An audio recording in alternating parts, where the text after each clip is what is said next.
Acompáñenme por favor para orar, para poner este tiempo en las manos del Señor. Amado Padre, te queremos dar muchas gracias por esta oportunidad que nos das, una nueva oportunidad, Señor, para acercarnos a ti, acercarnos a tu palabra, Señor, conocer lo que tú has revelado, conocer la revelación del Señor Jesucristo para los acontecimientos relacionados con su segunda venida, la cual esperamos, Señor, y esperamos que sea pronto. Te damos gracias, Señor, te pedimos que tu Santo Espíritu nos dirija, nos guíe en esta mañana, que haga clara la palabra para nosotros, Señor, que disfrutemos este tiempo, que podamos recordar y entender tu palabra y sobre todo llevarla a la práctica, Señor, porque hay bendición, como vimos al principio de este libro, para quienes escuchan, estudian y ponen en práctica estas palabras. Nos ponemos pues en tus manos preciosas, en el poderoso nombre de nuestro Señor Jesucristo. Amén. Hermanos, nuestro país vivió más de 30 años de un conflicto interno, el conflicto armado, un conflicto realmente muy sangriento, la violencia, como se le llama muchas veces. Y muchos de ustedes seguramente tendremos recuerdos de esto, seguramente familiares nuestros padecieron de una u otra manera durante el conflicto armado. Pero siempre vale la pena preguntar qué pasó, por qué surgió este conflicto. Y para entender por qué esta violencia, por qué este odio, por qué esta guerra que sufrimos los guatemaltecos contra nosotros mismos, pues es necesario entender muchos factores que ocurrían fuera de nuestras fronteras, lo que pasaba fuera de Guatemala, en el mundo, y también lo que pasaba dentro de nuestro país. Pues tenemos que recordar que estaba el mundo en el contexto de lo que se llamaba la Guerra Fría, la lucha entre dos superpotencias, Estados Unidos y la Unión Soviética, la lucha por conquistar países, tener influencia en los territorios. Entonces, esto ocurría en el ambiente internacional.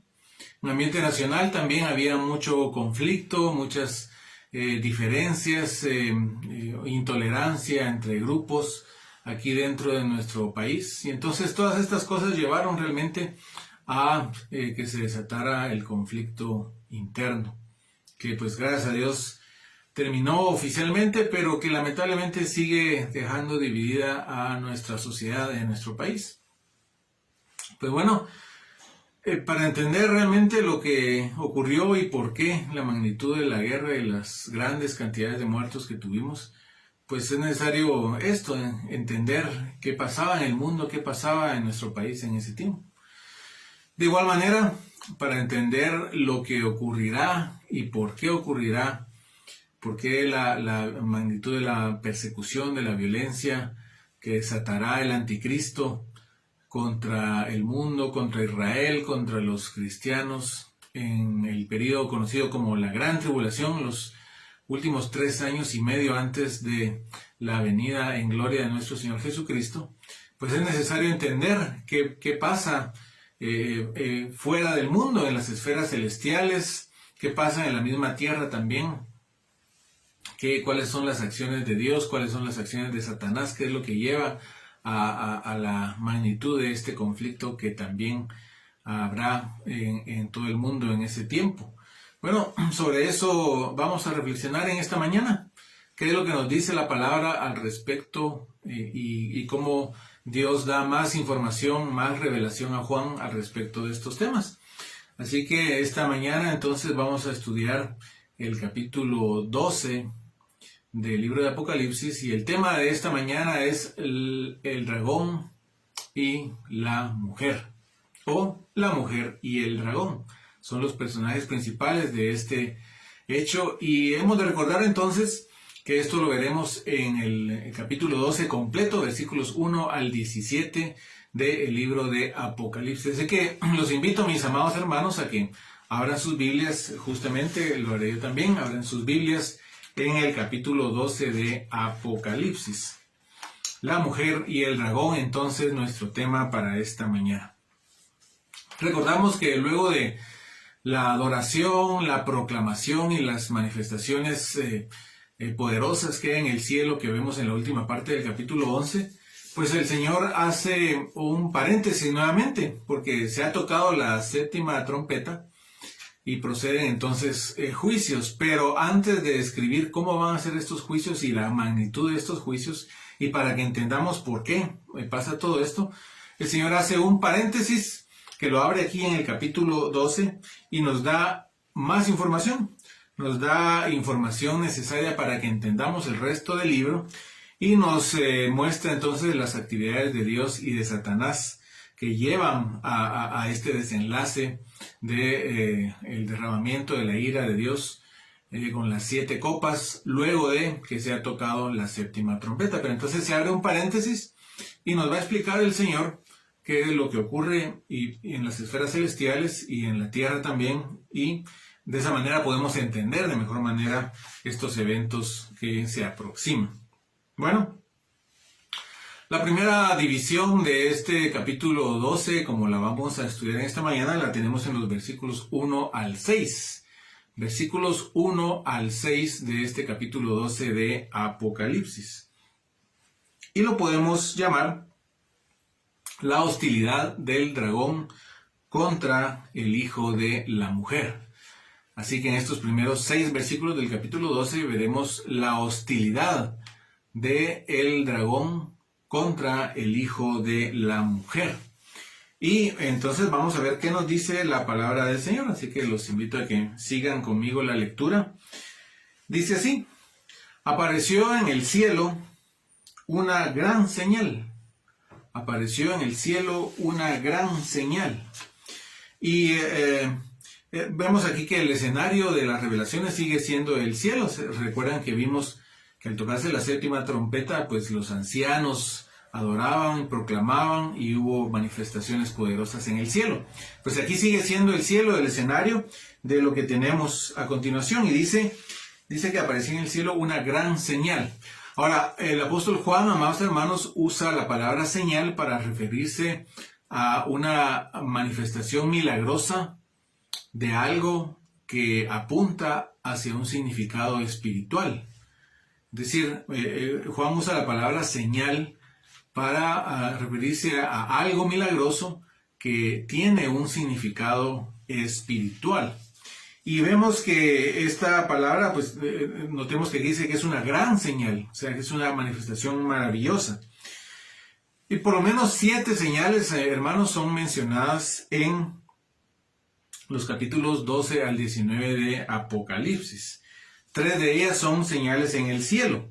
Y vean que aquí tenemos una en el versículo 1 del capítulo 12. En el versículo 3 del capítulo 12 también hay otra, porque dice, también apareció otra señal en el cielo. También tenemos una que es la tercera señal que aparece en el cielo, en el capítulo 15, versículo 1, donde dice, vi en el cielo otra señal grande y admirable. Pero también aparecen 4 señales en la tierra.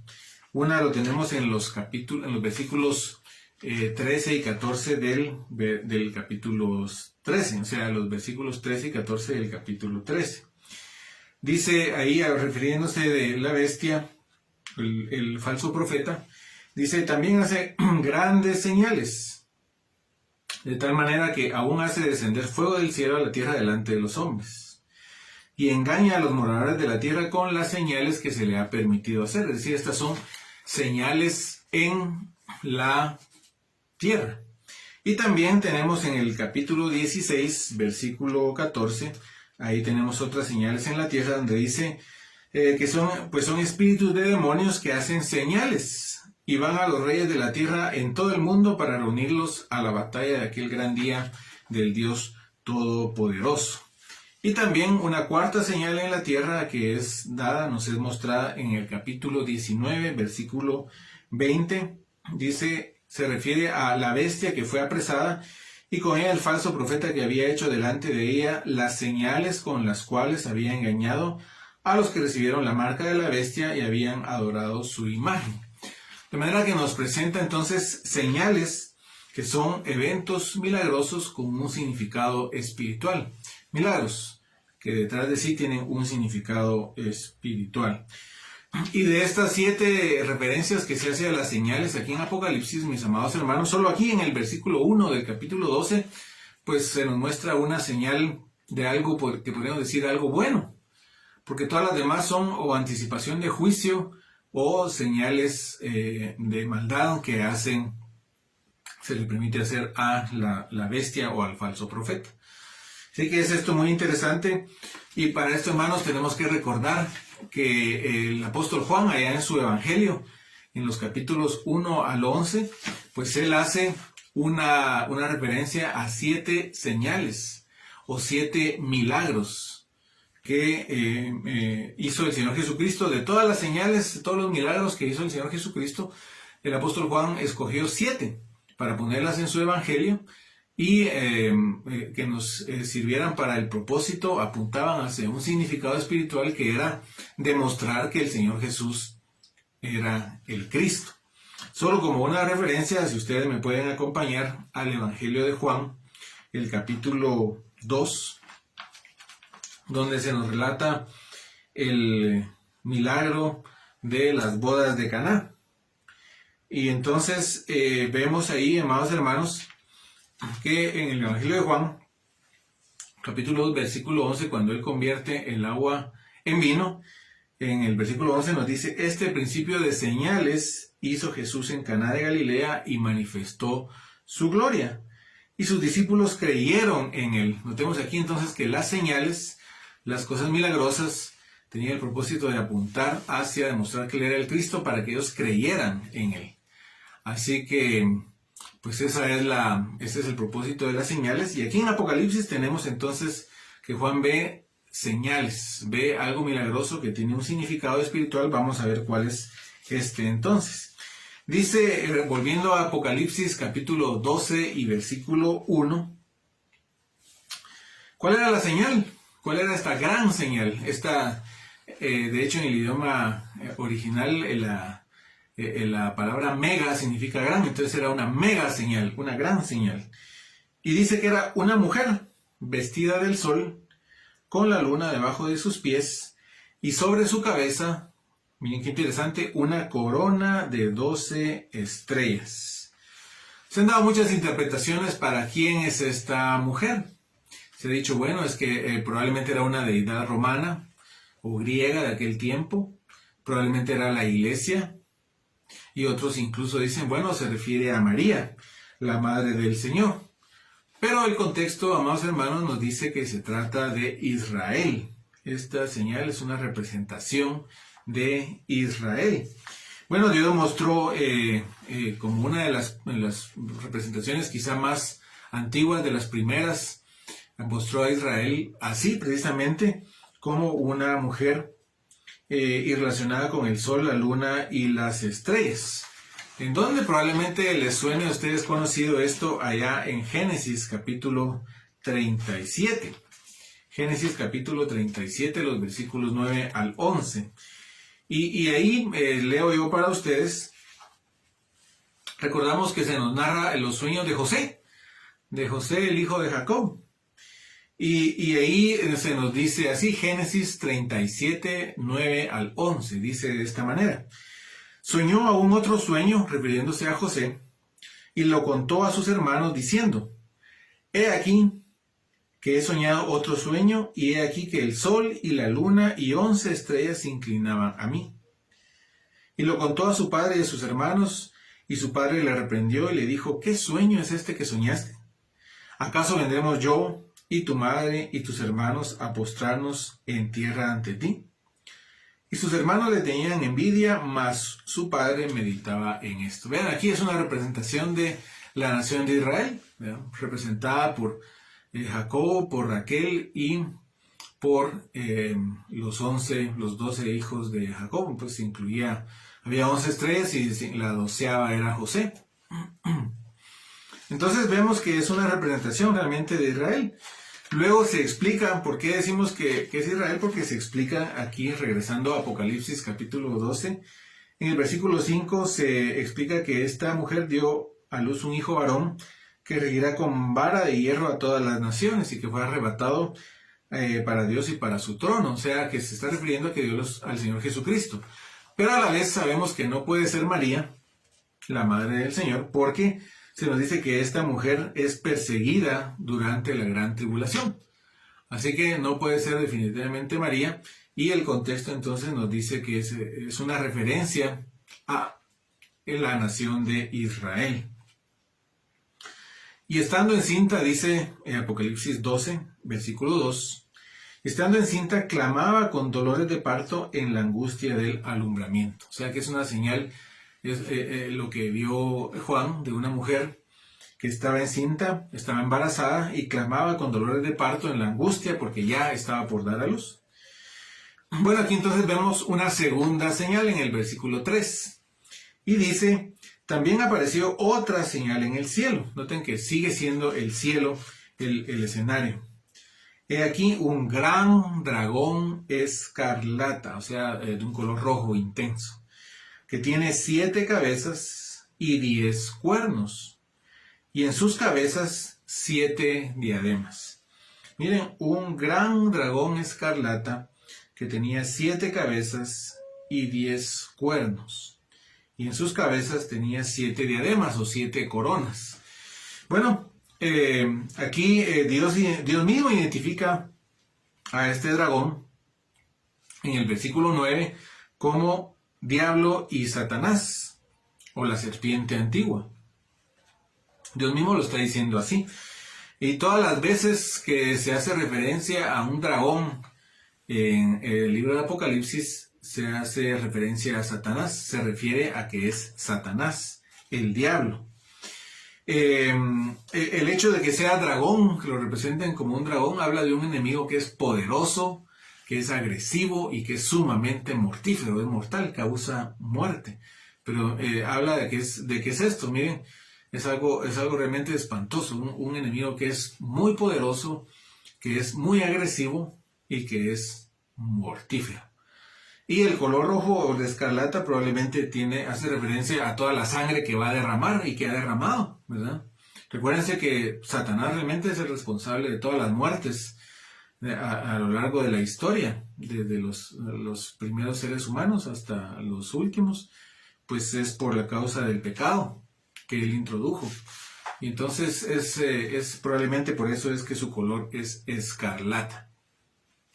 Bueno, también nos dice que tenía 7 cabezas y 10 cuernos. Esto vamos a ver en adelante, un poco más adelante, que estas 7 cabezas pues representan 7 naciones, 7 países. Y los 10 cuernos representan 10 gobernantes. 10 gobernantes, aquí más adelante hablará que son 10 reyes, son 10 gobernantes.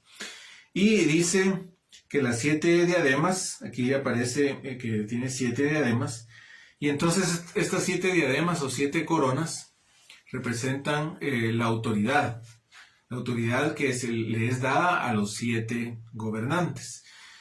¿Por qué 7 gobernantes? Y aquí dice que son 10 cuernos, porque más adelante ustedes van a ver en el capítulo 13, por eso no se pierdan.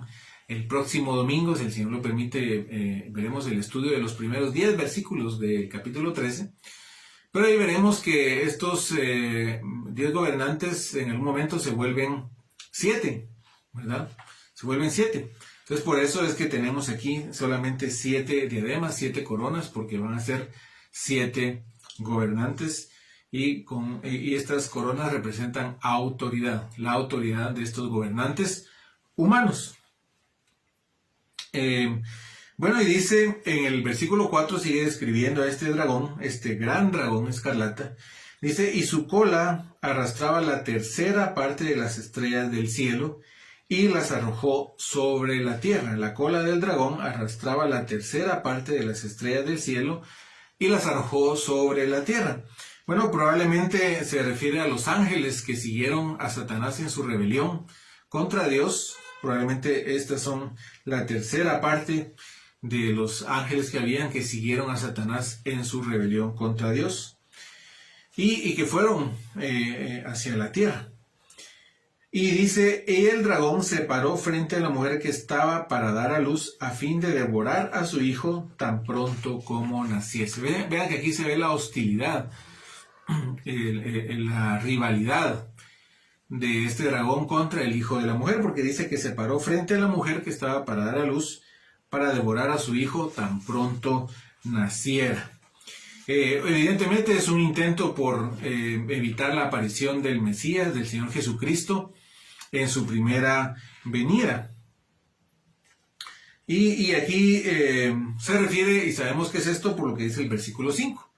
Apocalipsis 12:5, seguimos con la lectura y la reflexión. Dice, y ella, la mujer, dio a luz un hijo varón, que regirá con vara de hierro a todas las naciones, y su hijo fue arrebatado para Dios y para su trono.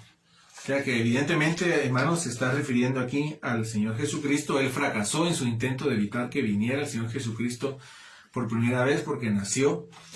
Y el Señor fue exitoso en su ministerio, ¿verdad? Porque dice, fue arrebatado para Dios y para su trono. El Señor terminó su ministerio, ascendió a los cielos y Satanás no pudo evitar entonces la aparición y el ministerio del Señor Jesucristo en su primera venida. Y aquí vemos que el Señor ascendió al cielo porque dice fue arrebatado para Dios y para su trono. Y entonces vemos que la mujer, dice el versículo 6, huyó al desierto, donde tiene lugar preparado por Dios para que allí la sustenten por 1260 días. La mujer entonces salió huyendo al desierto y ahí será cuidada por 1260 días, que si hacemos la cuenta son 3 años y medio. Notemos bien porque este número es el número es la cantidad de tiempo que dura la gran tribulación y que se repetirá y lo repiten de diversas maneras en el libro. 1260 días, tiempos y la mitad de un tiempo, 42 meses. Es un periodo de 3 años y medio en el que se desarrolla la gran tribulación. ¿Por qué huye la mujer? Porque como veremos adelante, Satanás la persigue. Es decir, Satanás desatará una persecución contra los israelitas durante 3 años y medio, pero el Señor hará un milagro y hará que estos israelitas fieles sean protegidos de esta persecución. Aquí es importante notar, mis amados hermanos, que esto ya es lo que había predicho el profeta Daniel allá en Daniel capítulo 12. Y quisiera que me acompañaran, por favor, a Daniel capítulo 12, el versículo 1. Daniel 12:1 dice así: en aquel tiempo se levantará Miguel, el gran príncipe que está de parte de los hijos de tu pueblo, y será tiempo de angustia, cual nunca fue desde que hubo gente hasta entonces. Miren, noten, está hablando de Miguel, que aparecerá también aquí dentro de poco en este capítulo 12 de Apocalipsis, pero allá en Daniel 12 se habla de él también. Es un líder del ejército celestial. Pero dice en Daniel 12:1 que este tiempo será un tiempo de gran angustia. Es decir, está hablando de la gran tribulación, como no ha habido, dice, desde que hubo gente hasta entonces. Pero dice que en aquel tiempo será libertado tu pueblo, todos los que se hayan escritos en el libro. Es decir, está hablando de la misma protección milagrosa de la que nos habla aquí el versículo 6 de Apocalipsis 12. Y nos dice que será esta protección durante 1260 días, 3 años y medio. Ahora vemos, hermanos, la segunda parte de este capítulo 12 que nos llevará de los versículos 7 al versículo 12. Y nos habla de la expulsión de este dragón del cielo hacia la tierra. El dragón es expulsado del cielo a la tierra. ¿Cómo así que del cielo? Bueno, pues vamos a verlo. Dice versículo 7, después hubo una gran batalla en el cielo. Noten que el escenario de la revelación sigue siendo el cielo. Miguel y sus ángeles luchaban contra el dragón. Y luchaban el dragón y sus ángeles. Bueno, aquí vemos que se está hablando del arcángel Miguel. Ya Daniel nos lo había dicho, que es el príncipe que está de parte del pueblo de Israel, el arcángel Miguel, es el líder de los ejércitos celestiales y es una especie de patrón o cuidador de manera especial de la nación de Israel. Y quiero, porque es importante la referencia, que me acompañen nuevamente al libro del profeta Daniel, por favor, hermanos, sin dejar de tener un dedito ahí en Apocalipsis 12. Y en Daniel capítulo 10, versículo 13, se nos hace referencia a Miguel. Dice: mas el príncipe del reino de Persia se me opuso durante 21 días, pero he aquí Miguel, uno de los principales príncipes, vino para ayudarme y quedé allí con los reyes de Persia. Luego vemos, amados hermanos, que en el versículo 21 de este mismo capítulo 10 de Daniel nos dice: pero yo te declararé lo que está escrito en el libro de la verdad, y ninguno me ayuda contra ellos, sino Miguel, vuestro príncipe. Es decir, se identifica a Miguel como un ángel que tiene de manera especial encargado el cuidado, la defensa de la nación de Israel. Miguel, ¿verdad? Miguel. Y entonces, y como vimos ya en el capítulo 12 de Daniel, pues él luchará de manera especial. Sin embargo, también ya desde mucho antes de esto, en tiempos de Moisés, la misma palabra nos dice que Miguel y Satanás ya se enfrentaron, o sea que este no será el primer enfrentamiento. Vean que en Judas, ahí el libro que está justamente antes de Apocalipsis, Judas, el versículo 9, se nos hace referencia a esta lucha que tuvieron ellos. Dice: pero cuando el arcángel Miguel contendía con el diablo, disputando con él por el cuerpo de Moisés, y no se atrevió a proferir juicio de maldición contra él, sino que dijo: el Señor te reprenda. Aquí pues este versículo ilustra muchas cosas, pero aquí nos interesa, para efectos de la referencia a Miguel, ver que Miguel y el diablo ya habían luchado antes. Aquí se nos dice que estaban luchando por el cuerpo de Moisés. Esto no aparece en ninguna otra parte de la Biblia, así que no lo vayan a buscar, sino que son referencias de relatos que no están en la Escritura, pero como se da por sentado aquí, que es un hecho, entonces damos por hecho que el mismo Espíritu Santo aprueba que es real, que ellos tuvieron una lucha, Miguel con el diablo, por el cuerpo de Moisés. Seguramente dicen los teólogos que Satanás quería de alguna manera tomar el cuerpo de Moisés para que los israelitas lo adoraran y llevarlos a la idolatría. Pero bueno, estas son cosas que pueden pasar, pero lo importante es hacer notar que Miguel y el diablo ya habían luchado. Entonces, será una batalla, como dice aquí: sus ángeles luchaban contra el dragón y luchaban el dragón y sus ángeles. Será una batalla celestial entre los ángeles y los demonios, porque recordemos que los demonios son los ángeles caídos que siguieron a Satanás en su rebelión, y probablemente hayan sido una tercera parte, como dice aquí en el versículo 4. Entonces, los demonios son ángeles que siguieron a Satanás en su rebelión, y ahora son demonios, son ángeles caídos, y luchaban estos dos ejércitos. Pero dice el 8, pero no prevalecieron, ni se halló ya lugar para ellos en el cielo, para el dragón y para sus ángeles, para Satanás y sus demonios ya no. Y ya no hubo lugar para ellos en el cielo. Fueron ellos expulsados del cielo. ¿Y qué nos dice el versículo 9? Y fue lanzado fuera el gran dragón, la serpiente antigua, que se llama Diablo y Satanás, el cual engaña al mundo entero. Fue arrojado a la tierra y sus ángeles, dice, arrojados con él. Bueno, esto nos lleva a recordar que Satanás tiene actualmente acceso al cielo, hermanos.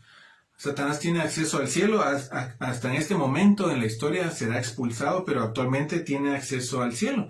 Si ustedes recuerdan Job capítulo 1, versículos 6 al 12, y también Job capítulo 2, versículos 1 al 7, donde nos dice que llegaron los hijos de Dios a presentarse delante de Dios, y ahí va Satanás, y Satanás conversaba con Dios. ¿Pero qué hacía? Acusaba. Y Zacarías capítulo 3, versículo 1 nos muestra también a Satanás nuevamente en el cielo acusando a los fieles, a los escogidos de Dios en la presencia de Dios. O sea que Satanás actualmente aún tiene acceso a la presencia de Dios. ¿Y qué hace ahí? Pues nos acusa. Lo acusa a usted, me acusa a mí. delante del Señor. Pero dice que fue arrojado a la tierra, fue arrojado fuera el gran dragón, la serpiente antigua que se llama Diablo y Satanás. Y aquí se habla de él, que es la serpiente antigua, haciendo una referencia a lo que ocurrió allá en el Edén. Pero también se habla que él es, cuando dice diablo, significa acusador. La palabra diablo significa acusador o calumniador, ¿verdad? Que es lo que él hace en el cielo. Y dice diablo, también dice Satanás, que significa adversario. Adversario. Entonces el lanzamiento de Satanás fuera del cielo hacia la tierra significa que entonces habrá incremento tremendo de la actividad demoníaca en aquel tiempo, y por eso será los 3 años y medio de la gran tribulación, porque será una cosa realmente espantosa, porque Satanás y sus demonios estarán ya solamente en la tierra, haciendo lo que les es permitido hacer. Entonces aquí recordamos, se hace una semblanza de Satanás, y esto nos lleva a una aplicación de este texto, porque aquí se nos recuerda que él engaña al mundo entero, Satanás. Y yo quiero recordarles, amados hermanos, que no nos dejemos engañar por Satanás. Él ha sido engañador desde el principio y nos engaña, y a lo malo le quiere llamar bueno, y a lo bueno le quiere llamar malo. Y nos presenta el pecado como algo agradable, como algo que no tiene consecuencias. Y nos presenta a Dios como alguien que no dice la verdad, que tiene malas intenciones. Realmente desacredita a Dios y nos quiere hacer dudar de su gran amor y su bondad. Y eso ha sido así siempre. Entonces, recordemos que aquí Él engaña. Y trata de engañarnos hoy en día. Hoy mismo, nos trata de engañar a usted y a mí, para que nos apartemos de la fidelidad al Señor. Pero no permitamos que esto ocurra. Versículo 10 dice: entonces oí una gran voz en el cielo que decía, y aquí empieza un canto en 3 estrofas, una adoración. No nos dice de quién es esta voz, pero sí nos dice lo que dicen. ¿Qué dicen? Miren, versículo 10. Ahora ha venido la salvación, el poder y el reino de nuestro Dios y la autoridad de su Cristo, porque ha sido lanzado fuera el acusador de nuestros hermanos, el que los acusaba delante de nuestro Dios día y noche. Así que prorrumpen en gozo, no se nos dice quién, pero sí nos dice que hay un gozo porque el establecimiento del reino de Dios se aproxima, está ya a las puertas, porque este evento de que Satanás sea lanzado fuera del cielo, pues anticipa que pronto vendrá su juicio total y anticipa el cumplimiento de los planes de Dios. Miren, él dice, nos lo acusaba delante de nuestro Dios día y noche. Él se encarga de acusarnos delante de Dios día y noche. En este mismo momento lo está haciendo. Me está acusando a mí y lo está acusando a usted delante de Dios. Pero eso no es de preocuparnos, porque tenemos abogado maravilloso. Así que nosotros llenémonos de gozo y ante este texto también apliquemos lo que dice la primera carta de Juan. Y los invito a que por favor me acompañen ahí, la primera carta de Juan, en el capítulo 2, versículo 1. Primera de Juan, capítulo 2, versículo 1, nos dice de la siguiente manera: hijitos míos, estas cosas os escribo para que no pequéis. Y si alguno hubiere pecado, abogado tenemos para con el Padre, a Jesucristo el justo. Y Él es la propiciación por nuestros pecados, y no solamente por los nuestros, sino también por los de todo el mundo. Así que si tenemos un acusador, un fiscal acusador que nos está constantemente poniendo en mal delante de Dios día y noche, pues tenemos al mejor abogado, a Jesucristo el justo, y Él nos defiende, porque en Él somos victoriosos y en Él hemos sido declarados justos. Así que no tenemos que preocuparnos porque Satanás esté haciendo esto, porque el Señor Jesucristo nos defiende.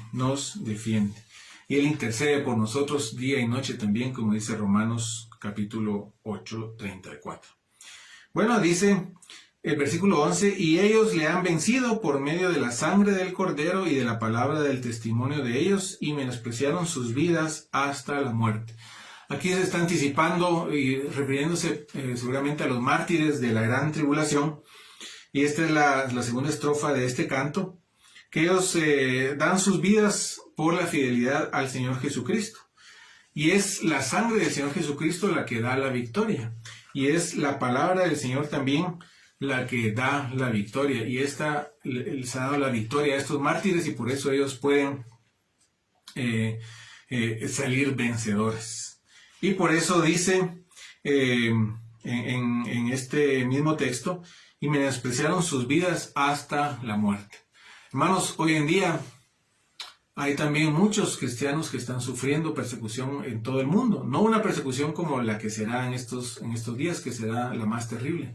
Pero sí están sufriendo angustia, tortura, muerte. Algunos dicen que quizá nuestras iglesias necesitan un poco de persecución para fortalecerse y aumentar esa fidelidad. ¿Qué piensa usted? ¿Necesitaremos persecución? ¿Será que estamos ya cerca de alguna persecución aquí en Guatemala? Pues no sabemos, pero de cualquier manera los verdaderos hijos de Dios saldrán siempre victoriosos en cualquier persecución, no por su resistencia o por su espiritualidad, sino porque la sangre del Señor Jesucristo les ha dado la victoria, y la palabra del Señor también así lo ha hecho. Bueno, y dice por el versículo 12, por lo cual alegraos cielos y los que moráis en ellos. Todos los que están en el cielo felices porque Satanás es expulsado y su molesta presencia ya no estará más ahí. Pero dice, ay de los moradores de la tierra y del mar, porque el diablo ha descendido a vosotros con gran ira, sabiendo que tiene poco tiempo. Hay estas mismas voces que se gozan porque el diablo ha sido expulsado, pues también se lamentan de lo que espera a los moradores de la tierra, porque el diablo irá a hacer gran maldad contra ellos. Y luego llegamos entonces a la tercera y última parte de este capítulo 12, que son los versículos 12 al 17, y se nos muestra la persecución del dragón a la mujer. Y dice así, en el versículos 13 al 17, dice, y cuando vio el dragón que había sido arrojado a la tierra, persiguió a la mujer que había dado luz al hijo varón. Cuando Satanás se da cuenta que es expulsado, en su ira lo que hace es perseguir a Israel, ¿verdad?, a la nación que dio a luz al Señor Jesucristo.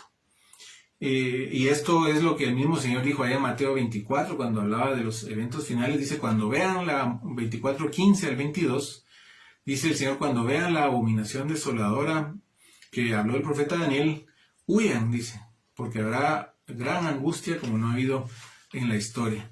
Y se está refiriendo a esto, porque entonces Satanás romperá el pacto que haya hecho con Israel y se dedicará a perseguir a la nación de Israel. Esto es lo que nos habla Daniel capítulo 9, versículo 27, cuando habla de este rey que hará un pacto con Israel durante 7 años, pero a la mitad de ese pacto lo va a romper y se volverá contra la nación de Israel. Entonces aquí empezarán los 3 años y medio de una gran tribulación espantosa, una persecución de Satanás contra los israelitas. Dice el versículo 14, y se le dieron a la mujer las 2 alas de la gran águila, para que volase delante de la serpiente al desierto, a su lugar, donde es sustentada por un tiempo y tiempos y la mitad de un tiempo. Vean qué interesante, porque Dios dijo que Él libró a los israelitas allá en el Éxodo de Egipto, cuando salieron de allá, y que los libró y los cuidó con alas de águila. Quiero que vean lo que dice Éxodo capítulo 19, versículo 4. Cuando el Señor les habla a los israelitas, dice, vosotros visteis lo que hice a los egipcios y cómo os tomé sobre alas de águilas y os he traído a mí. Y en Deuteronomio 32:11 también. Deuteronomio 32:11 dice, como el águila que excita su nidada, revolotea sobre sus pollos, extiende sus alas, los toma, los lleva sobre sus plumas.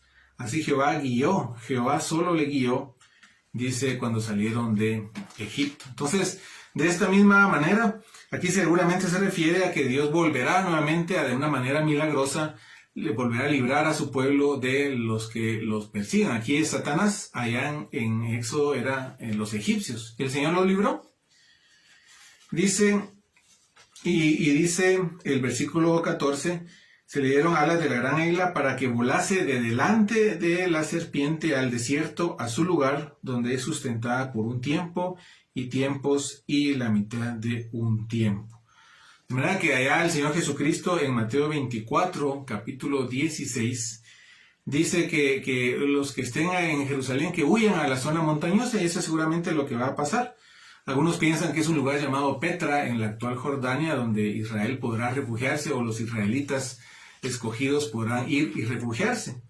Bueno, será una región montañosa, una región desértica, donde ahí irá Israel, y dice será un tiempo y tiempos y la mitad de un tiempo, es decir, un año, otros 2 años, y van 3 años, y la mitad de un tiempo, la mitad de un año, 3 años y medio. Y dice, ese es el tiempo de la gran tribulación. Y dice, y la serpiente arrojó de su boca tras la mujer agua como un río para que fuese arrastrada por el río. Bueno, esto puede referirse a que es agua literal y que Satanás de alguna manera quiera ahogar a los israelitas que estén huyendo, pero puede referirse también a ejércitos que los persigan. Por ejemplo, en Jeremías se habla de un ejército que persigue a Israel como un río que se desborda, como algo parecido al río Nilo. Entonces podría ser cualquiera de las dos cosas. Lo que se habla es de la persecución que Satanás hará contra los israelitas. Pero dice el 16, la tierra ayudó a la mujer, pues la tierra abrió su boca y tragó el río que el dragón había echado de su boca. Y nuevamente, de forma milagrosa, el Señor hará que Israel salga bien librado para ayudarlos, quizá abriéndose la tierra para tragar el agua con la que quiera ahogar Satanás a los israelitas, o abriéndose para tragarse a los ejércitos que los persiguen. De cualquier manera, Dios hará un milagro. Entonces el dragón dice, se llenó de ira contra la mujer, versículo 17, y se fue a hacer guerra contra el resto de la descendencia de ellos, los que guardan los mandamientos de Dios y tienen el testimonio de Jesucristo. Entonces Satanás atacará a los israelitas que no pudieron escapar, y especialmente a los cristianos, y seguramente esto incluye o son todos los 144,000 que se nos ha hablado en el capítulo 7, que serán israelitas cristianos, y será una persecución terrible contra estos israelitas. Zacarías capítulo 13, versículos 8 al 9 dice que 2/3 de los israelitas morirán en este tiempo. Será una gran matanza, una gran masacre. Pero el Señor ayudará a que ellos entiendan, por eso está esta revelación, para que ellos entiendan que Dios tiene todo en sus planes y que de todas maneras tienen la victoria asegurada por medio del Señor Jesucristo. Entonces, hermanos, terminamos con este estudio del capítulo 12, la mujer y el dragón, y concluimos que las actividades de Dios y Satanás tienen, aquí las que tienen este capítulo, permiten entender mejor los eventos de la gran tribulación. Así que con este conocimiento, mis amados hermanos, alabamos a Dios y le damos gracias porque Él nos revela lo que ha de pasar y nos ayuda a saber que aunque suframos persecución o quienes estén en aquel tiempo lo sufran, deben saber que la victoria está asegurada por medio del Señor Jesucristo. Y a Él sea la gloria y la honra por los siglos de los siglos. Así que animémonos, no importa lo que suframos, tenemos la victoria asegurada en Cristo Jesús. Acompáñenme a orar. Padre, te damos gracias por estas revelaciones maravillosas que tú nos has dado. Gracias, Padre, porque nos aseguran que tú tienes el control de la historia y que nos has dado la victoria por medio de nuestro Señor Jesucristo. Así que debemos de estar confiados, asegurados en ti, sabiendo que tú tienes la victoria para tus santos. Te alabamos en el nombre poderoso de nuestro Señor Jesucristo. Amén. Que el Señor los bendiga, mis amados hermanos. Será hasta la próxima ocasión. Un fuerte abrazo.